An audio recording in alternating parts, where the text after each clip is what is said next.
Hello students, आज के lecture में हम बात करने वाले हैं contribution of Salomon Abraham Voxman in the development of microbiology. Means microbiology की हिस्ट्री में सलमन वॉक्समैन का किस तरह से योगदान रहा है। इसके पहले हम Antonie van, Robert Koch, Alexander Fleming, Louis Pasteur, इन सब के योगदान के बारे में पढ़ चुके हैं। अब हम आगे देखते हैं। आप जो देख पा रहे हैं डायग्राम, वे है A.S. वॉक्समैन के नाम से इन्हें जाना जाता है। S.A. वॉक्समैन के नाम से जाना जाता है, जिनका पूरा नाम है सलमन अब्राहम वॉक्समैन। इनका जनरल बायोग्राफी देखते हैं तो वॉक्समैन का जो जन्म है प्रिलुका सिटी में 22 जुलाई 1888 में हुआ था और इन्होंने अपना जो एजुकेशन था वह कैलिफोर्निया की बर्कले यूनिवर्सिटी से प्राप्त किया था। अब एजुकेशन कंप्लीट होने के बाद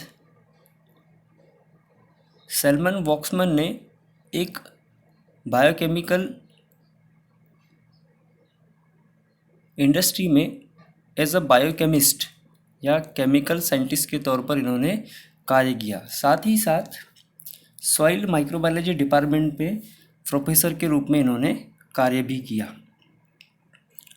बाद में इन्होंने बायोकेमिस्ट्री के प्रोफेसर के रूप में भी कार्य किया। जैसे एजुकेशन कंप्लीट हुआ और एजुकेशन कंप्लीट होने के बाद में इनका बायोकेमिस्ट्री में बहुत अधिक रुचि थी, तो बायोकेमिस्ट्री के डिपार्टमेंट में इन्होंने एक प्रोफेसर के रूप में कार्य किया। चूँकि यह एक बायोकेमिस्ट भी थे और सॉइल माइक्रोबायोलॉजी डिपार्टमेंट पे इन्होंने कुछ वर्ष तक पढ़ाने का कार्य किया और वहाँ से बायोकेमिस्ट्री के टीचर के रूप में इनका कार्य सफल हुआ और इन्होंने अपने रिसर्च में विभिन्न प्रकार के ऑर्गेनिज्म का अध्ययन किया। जब इन्होंने सॉइल माइक्रोबायोलॉजी के अंतर्गत प्रोफेसर के रूप में कार्य किया, तब सॉइल में प्रेजेंट भिन्न भिन्न प्रकार के ऑर्गेनिज्म के ऊपर इन्होंने अपना रिसर्च किया और 16 अगस्त 1973 में इनका निधन हो गया।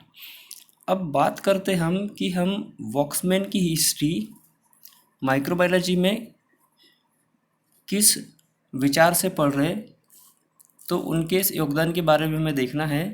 तो इनका जो पहला एक्सपेरिमेंट था, इन्होंने अपने पहले एक्सपेरिमेंट में स्ट्रेप्टोमाइसिन एंटीबायोटिक का इन्वेंशन किया।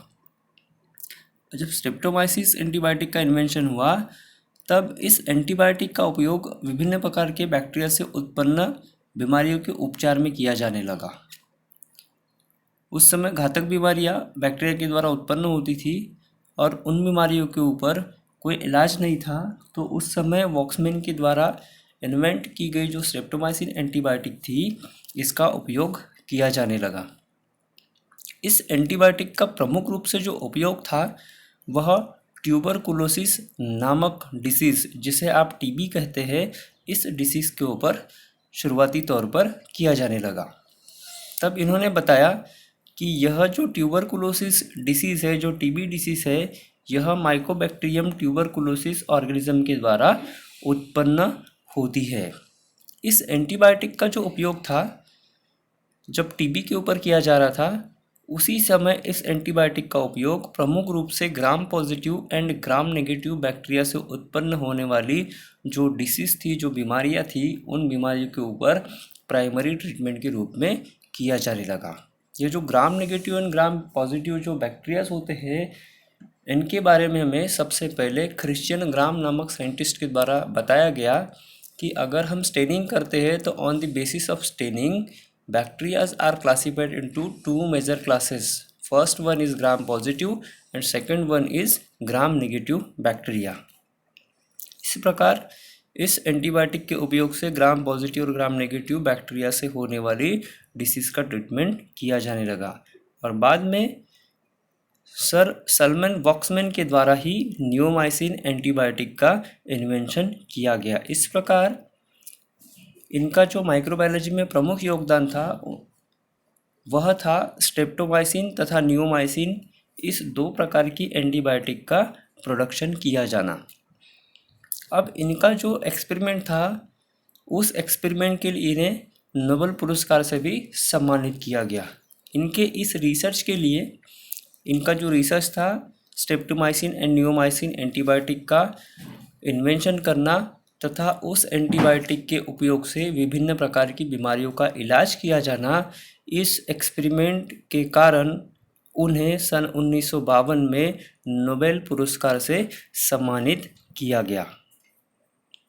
अब इनके जो पब्लिकेशंस थे, तो जब ये अपना रिसर्च ऑर्गेनिज्म के ऊपर कर रहे थे, उसी समय उनके रिसर्च से मिलने वाले जो रिजल्ट्स थे, उन रिजल्ट्स के ऊपर उन्होंने 400 साइंटिफिक पेपर्स, जिसे हम रिसर्च पेपर कहते हैं, और तथा 28 किताबें इनके द्वारा अपने रिसर्च की पब्लिश्ड की गई।